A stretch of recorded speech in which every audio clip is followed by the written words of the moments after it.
ꯍꯣꯏ ꯑꯅꯤꯁꯦ ꯑꯩꯅ ꯈꯣꯡ ꯃꯆꯥ ꯑꯃꯃꯝ ꯂꯩꯒꯦ ꯍꯥꯏꯕꯁꯨ ꯑꯗꯨꯒꯤ ꯋꯥꯔꯤꯗꯣ ꯑꯃꯨꯛ ꯇꯧꯔꯦ ꯃꯤꯟꯗꯣ ꯀꯩꯕ ꯃꯤꯟꯗꯣ min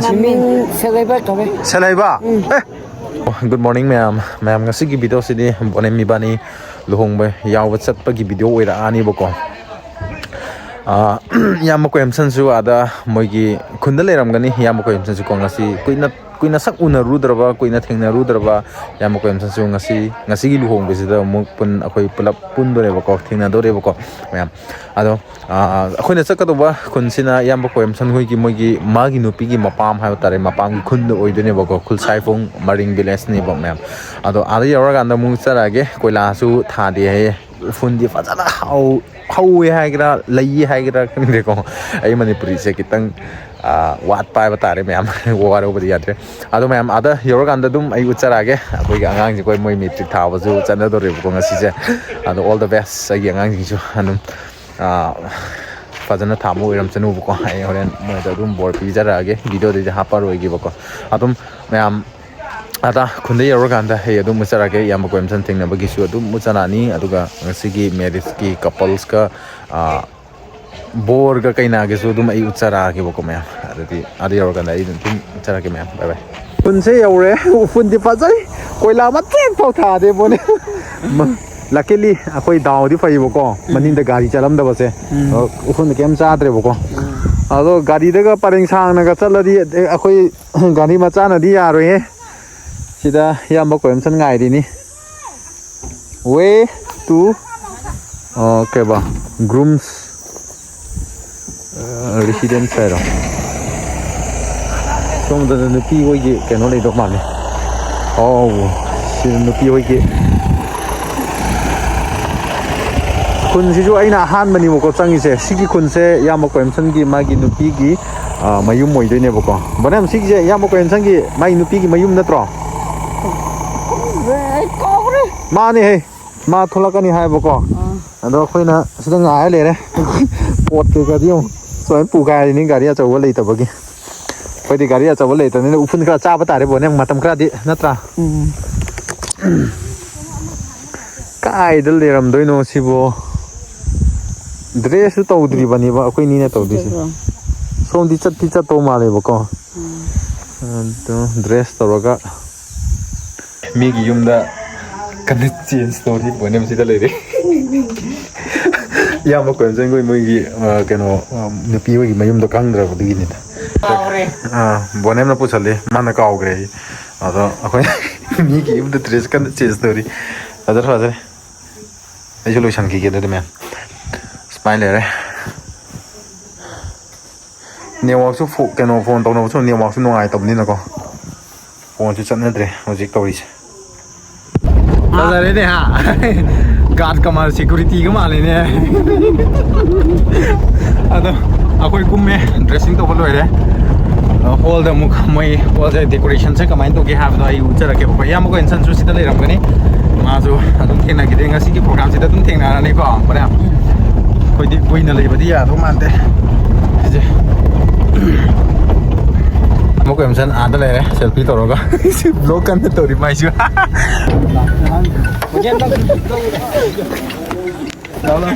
nang vlog tu si to ro tunggu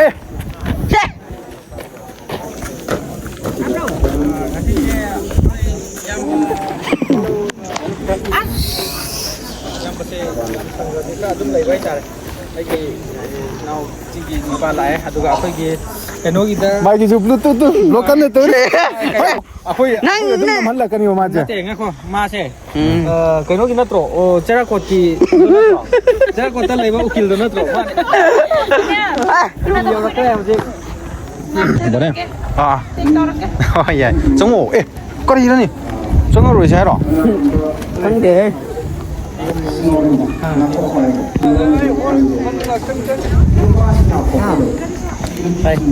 Light hero, Mr. M. Moringam Dangsa, son of Mr. M. Laitul Dangsa, and Mrs. M. Tibantim Dangsa. Hero, Miss S. Amrita Sarang, daughter of Mr. S. Kulen Sarang and Mrs. S. masigi Mr. Moringam Dangsa nahakna Miss Samruidar Mercy bu sengna luhong jaduna imban bagidam nahakki taloina di oina lawjagadra ishorna lingkhat khraba asengba luhong bagi matung inna mahakbu thamoi sengna nungsibigadra harauhanbigadra amadi ikai khumna bigadra aduga nahakna atokpa nupi singbu yengdaduna mahakbu nahakki amatta ngairabi taloi oina waraba matamdasu nungaiba matamdasu harau nungsina thambigadra hoi ai thamjagani jikti Samridar nei bera udunbu sana bau jisu hawai kringi minra khotloba thapili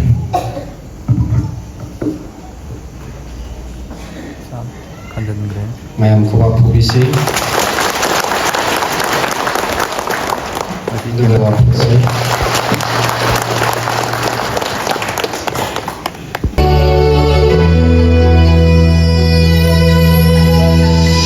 Lai bangyan sim lai bu Autut lai ni pipi bu Nai ai min yaman thang lai Ban kaluk lai ni pipi nai Lai bangyan sim lai bu Autut lai ni pipi bu Nai ai min yaman thang lai Ban kaluk lai ni pipi nai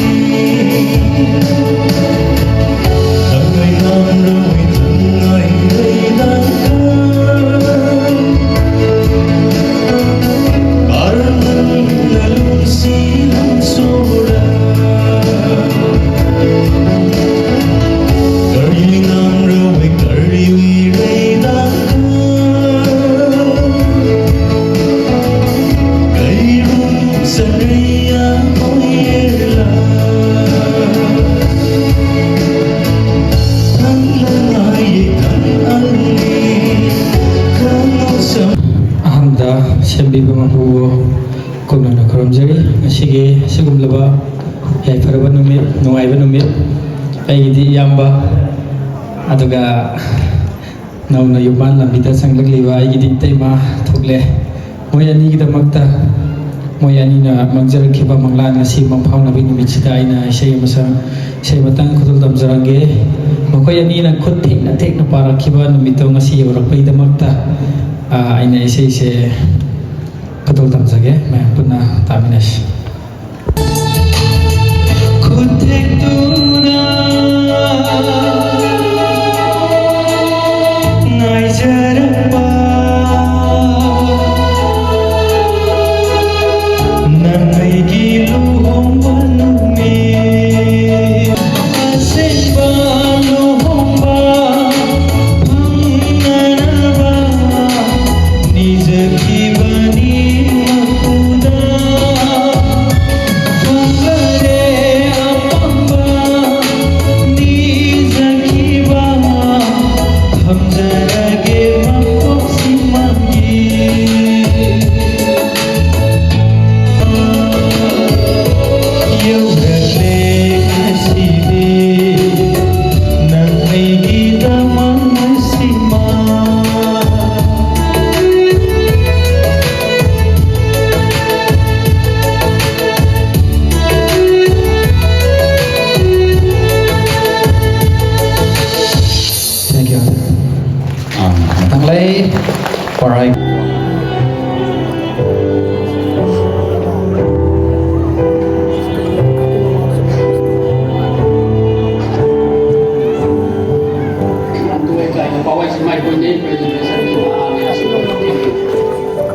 Neng ke friend amuk theng nare ai am to ron nang min do ke ba min do min selai ba ka be selai ba eh kai som do som selai ba amuk le ram min monem semana selai ba ni ไอ้บัดนี้จะ นั่งเบอร์เดย์กี่ตรงไง ที่เซเว่นจะ 27 June เบอร์เดย์ได้กี่ตัวด้วยเนาะ บัดนี้ตุ้มไม่เลยบิกิใช้อามาสักตัวก็ นั่งสักตัวแล้วกันนั่งสักตัวเนาะ คำสั่งสัก เพิ่มชั้นสักกันนี่ก่อน yes ไฟบนนี้มันจะใช้ชักบ้าให้เราเนี่ย ให้ มาสักกันหรอมาก่อน ให้นั่นเลยดีนั่นอามาสักตัว ไมโครโฟนดิเนี่ยไมโครโฟนนี่มันหันจริงกี่ใบก่อนคอนเสิร์ตกี่ตั้งที่เดียวก่อนตัวยากะพาจังกี่ใบกี่ตาระกันเอาตัวยอดไว้ใบก่อนนั่นไมโครโฟนนั่นทิ้งเมื่อกี้จริงเราปะไม่ยากเลยแล้วคอนเสิร์ตเสร็จเขาจะกี่ตั้งที่เดียวนั่งหันกี่ต้นก็ ให้นี่อาบะบุกุมกี่ น่ารวมทุกคนด้วยปะโอ้เอาไปมาริงเฮโร่ ไม่ได้ไงเลย Aduh memang semain cah tu deh, cah tu deh, semain cah ni guys semain chill deh. Habis dia aku je, aku gidi London season su kau ni na, ian kayak kayak ni sah, gua macam apa dia tu boy ini, boy ni macam mana reh hendak sih. Semi dia high ya mana ni, sih jo. Ya me gua mi dia, hole kan osi hole sih canda bagi mapan tu sulim nari ni, gua mapan tu kam nari ni. Maring thungna ba hore hojik sida gathering hum tor ni nang jago chau de ro ไอ้ใช่สักนี่ natte he sida ยูก็ยัย saru ko bonem ko punna samina ro ko bonem nang jago chau yam pam dai na ปั๊มระสุก ya lo just lo บนเนี่ย ko pun cha pi ro mo ที่ยงมาไปทางคุณน้าเอาอยู่เอาไปเท่าคุณน้าไปเท่าคุณน้าจริงๆสิ่งยังเคย nang jago chau ro de na jago chau Đây rồi nè, làm gì lịch này? Mà đi nhìn mà.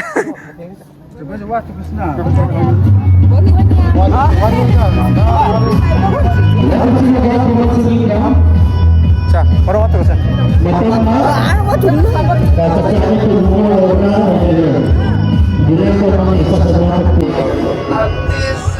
Blok to sa lele sa biloy na.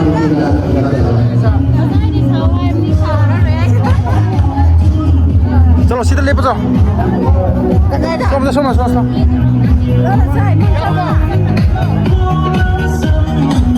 Jagoi क्या हो रहा है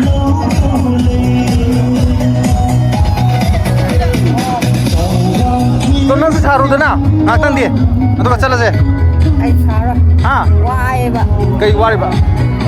गाड़ी तो पूरी रखा वारी बा तो नई फ्रेंड हमारे जाए Satu mancar wah.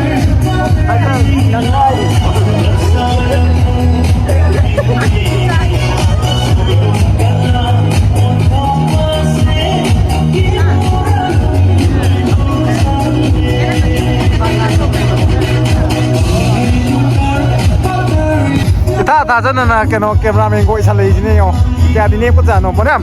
Rồi, nhà mà quẹm dân tin luôn, video cái nó mình xem, đang chơi trong xe. Đúng không? Thế, quá chẳng cả thôi. Năm đó. Quá chẳng cả thôi.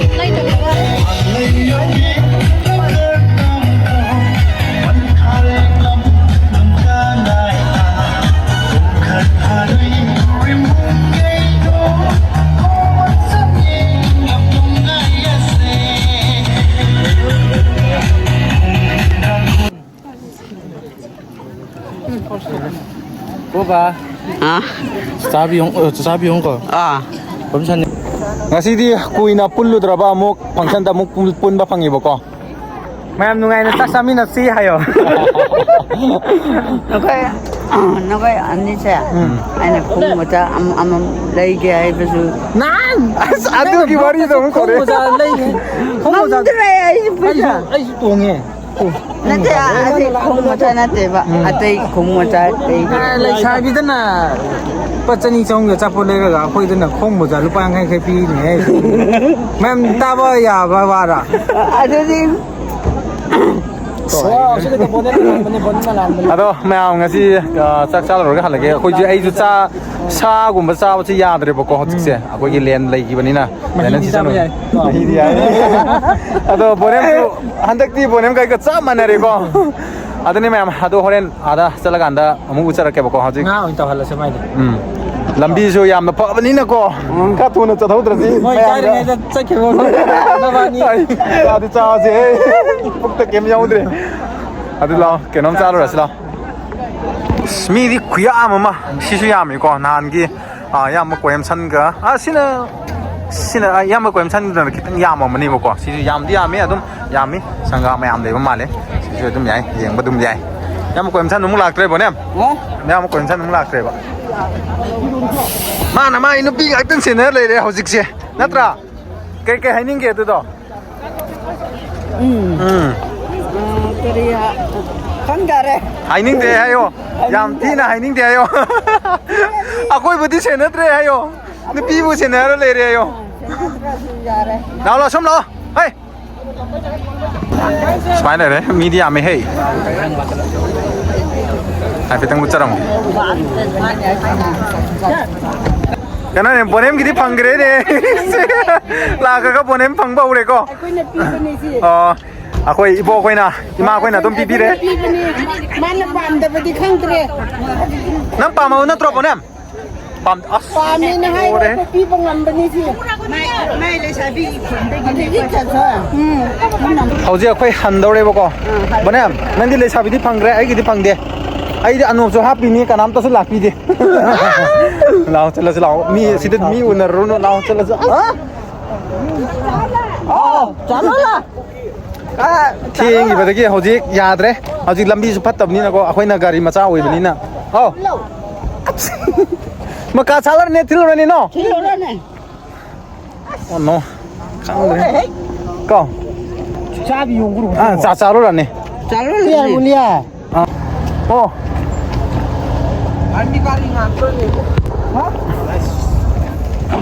rồi sao lẽ tôi thì ôi xong rồi ui đi kem khăn luôn nó khôi đi upun cha ra cả mức chất tôi đấy cha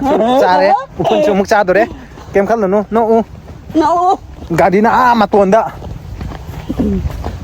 hay mẹ gia men ta đi khôi kia khôi khun su đúng ngay đấy tôi bắt khun su đúng ngay đấy upun thì đúng này tôi bù xin này hết đấy đó Chalo lah dah. khôi nó chất liba gari thầm bầm su api này hết bọn em gari upai lấy tê upai lấy tê không là chất bao khôi đi upun cha bana tan bọn em như vậy bây đấy anh cái gì không bây đấy gari mà tắc tôi thầm cái vậy nè Hai telah. Hai. याद रहे बने खा थूने चला से हम गाड़ी का खला दे कोई सी पाउडर था रन माय था बाबा हो रे बने गिदी माय माय दा केम कल नु होरेन थौरक पदा Beki. ना महले चिन्ना चिन्ना हन ग्रे उफुन दी का याम दी चाद रे दाव याई अमुक हलक पदा से दाव याई नत्रा आगी हेलमेट याद रे तू उफुन गा गाय रे अदो वीडियो से स्वाइद लोय चलागे चे अदो मैम चे मथंग मथंग मुठा का के आई को Matang-matang dah thagal lagi ko. Bye bye. Bye bye, चला गए को Bye bye. Bye.